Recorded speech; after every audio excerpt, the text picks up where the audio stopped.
Hey guys! Welcome to my YouTube channel. ఎలా ఉన్నారు మీరు? నేను చాలా బాగున్నాను. ఈరోజు కొంచెం హెల్తీగా తిందామని చెప్పి హెల్తీ స్వీట్ పొటాటో ఫ్రైస్ చేసినా అనమాట. ఈ రెసిపీని నేను ఎప్పుడూ ఇంట్లో చేయలేదు అండ్ ఎప్పుడు నేను బయట కూడా టేస్ట్ చేయలేదు. అందుకే ఈరోజు ట్రై చేసిన. ఎట్లొస్తుందో నాకు కూడా ఐడియా లేదు. బట్ ఫుల్ కాన్ఫిడెంట్‌గా ట్రై చేసిన అనమాట. కానీ లిటరల్లీ నాకు స్వీట్ పొటాటోని కట్ చేసినప్పుడు నాకు లిటరల్లీ చుక్కలు కనిపించినాయి. అంత టఫెస్ట్ పార్ట్ అనమాట అది. లిటరల్లీ అంత గట్టిగా ఉంది స్వీట్ పొటాటోని కట్ చేయాలంటే. బట్ స్టిల్ నేను అన్నిటిని కట్ చేసిన అనమాట సక్సెస్ఫుల్‌గా.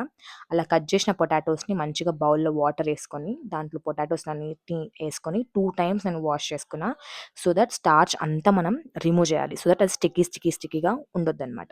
సో అంతా రిమూవ్ చేసిన తర్వాత కొంచెం కారం వేసుకున్నా, కొంచెం ఉప్పు అండ్ పెప్పర్ పౌడర్ కూడా వేసుకున్నా. ఇఫ్ ఇన్ కేస్ మీకొద్దు అంటే మీరు స్కిప్ చేసుకోండి పెప్పర్. అండ్ కొంచెం ఆయిల్ వేసిన. మీ దగ్గర చిల్లీ ఫ్లేక్స్ ఉన్నా, ఆరిగానో ఉన్నా వేసుకోండి. నా దగ్గర లేకుండే ఆ రోజు. సో నా దగ్గర ఏదైతే ఉందో దాంతోనే నేను అంతా మిక్స్ చేసేసిన అనమాట. అన్ని ఫ్రైస్‌కి మంచిగా పట్టాలి. నేను ఇది హెల్తీగా చేస్తా అని చెప్పా కదా! సో ఇది నేను ఓవెన్‌లో చేస్తున్నా. చేసిందే ఫస్ట్ టైమ్ ఈ రెసిపీ ట్రై చేసింది.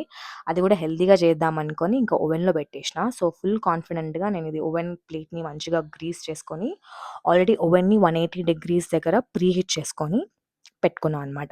సో ఇలా ఓవెన్ ప్లేట్‌లో గ్యాప్ ఇచ్చుకుంటూ నేను ఈ ఫ్రైస్ అన్నిటిని ప్లేస్ చేసుకొని 28 మినిట్స్ సెట్ చేసుకొని ఫ్రైస్ అన్ని మంచిగా ఓవెన్‌లో పెట్టేసిన.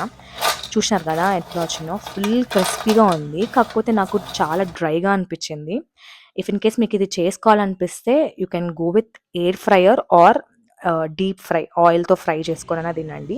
ఎందుకంటే ఓవెన్‌లో నాకు అంత పెద్ద టేస్ట్ ఏమి అనిపియలేదు. బట్ పర్లేదు తినొచ్చు. అంత బ్యాడ్‌గా కూడా ఏం లేదు. జస్ట్ ఒకసారి మీరు ట్రై చేయొచ్చనమాట. Thank you for watching. Please do subscribe my channel. Bye.